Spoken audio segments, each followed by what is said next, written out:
Good afternoon po. Paki-state na lang po ng name and section. I'm Gabriel Luis po from 11 Corporation. So for the first question po, do you think the teachers can guide a transfer student like you in their new academic environment? Yes po. Kasi Why or why not po? Kasi parang sila po yung parang tour guide po namin sa RI. Parang inuunti-unti po nilang ituro sa amin yung tradition para po sa future hindi po kami nahuhuli. Sa tingin niyo po ba nakakatulong po yung orientation po para po malaman yung facilities together po na makipag-socialize po tayo? Sorry, ano po? If sa tingin niyo po ba nakakatulong po yung orientation po na ginagawa ng mga teachers para po malaman natin yung facilities RI po? Yes po, kasi yun naman po talaga yung basehan natin kung ano po ba talaga yung maganda sa RI. In terms po sa pakikipag-socialize, sa tingin niyo po ba yung teachers po natutulungan din po tayo?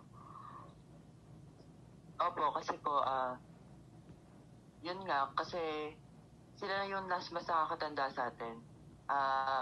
Through pag-group nila sa mga activities, yun. So next question po, in your own experience, in what ways did the teachers guide you as a newcomer? Ay nga, katulad ng sabi ko kanina, ini-educate nila kami para dun sa mga nakasanayan at mga nakasanayan na gawin sa RI. Tapos yun din yung sa mga groupings sa activities. Tingin niyo po ba nakatulong din po yung, for example, sa isang klase po, nag-i-introduce yourself po tuwing first day of classes po? Yes po. Kasi dun po namin mas makikilala yung isa't isa. So next question po, how do you engage with your fellow schoolmates during the early days compared to now?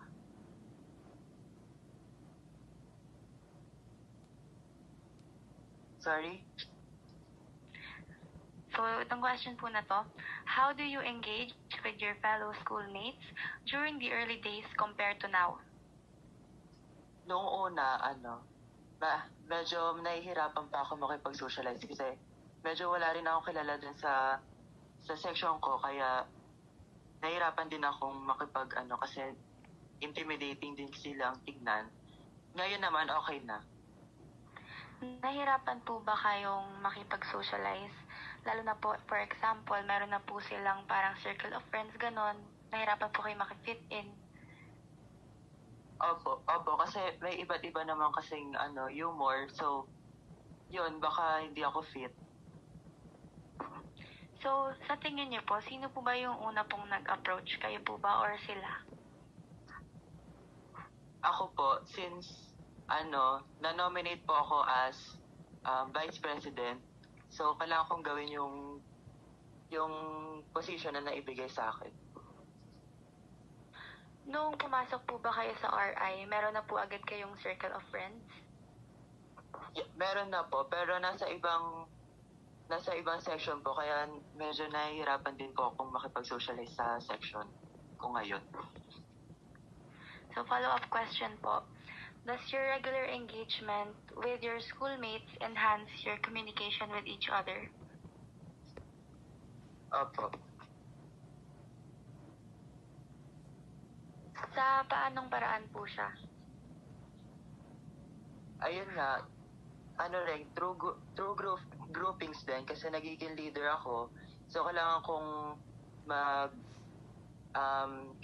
maging guide din sa mga dapat gawin, kaya yung mga simple interaction ng mga kaklase ko sa akin, nakakatulong siya para hindi maging awkward yung situation. Okay, so masasabi niyo po hindi siya awkward. Next question po, what are some of the difficulties you encountered in socializing with the teachers? ano po, since yung may ibang teacher po kasi na intimidating tignan. So, pag nagle-lesson po sila, nahihirapan po ako mag-recite. Ganon. Meron pa po bang ibang factors po, ganon? So, meron po kasi akong isang teacher na na kailangan English kang makapag-usap sa kanya. Kaya, din, since hindi rin naman ako confident sa pag-i-English, yun, nahihirapan ako makipag-usap sa kanya. Para pong merong pressure, ganon. Tapos, follow-up question na lang po. How did those difficulties influence your social skills? Ay nga, katulad din po nung sabi nyo, nakaka-pressure po siya kasi nga, hindi ako confident sa pagsasalita ng English. So, in that way po, parang mas nahihirapan po kayong makipag-communicate sa kanila. Yes po. So, for the last question po, what are the social hindrances you experience in terms of socializing naman po with other students? Ano po, yung ibang students po kasi na, yung iba po na hindi po nasa section ko, katulad po nung nag-survey po kami, may mga students po na mahirap kausap. So, parang tendency po nun, mahirap,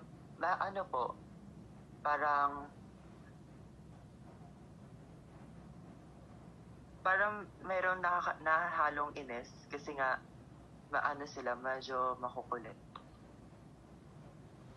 Parang may pagkakaiba po sa pananaw and sa humor, ganon? Oh. And how did those difficulties naman po influence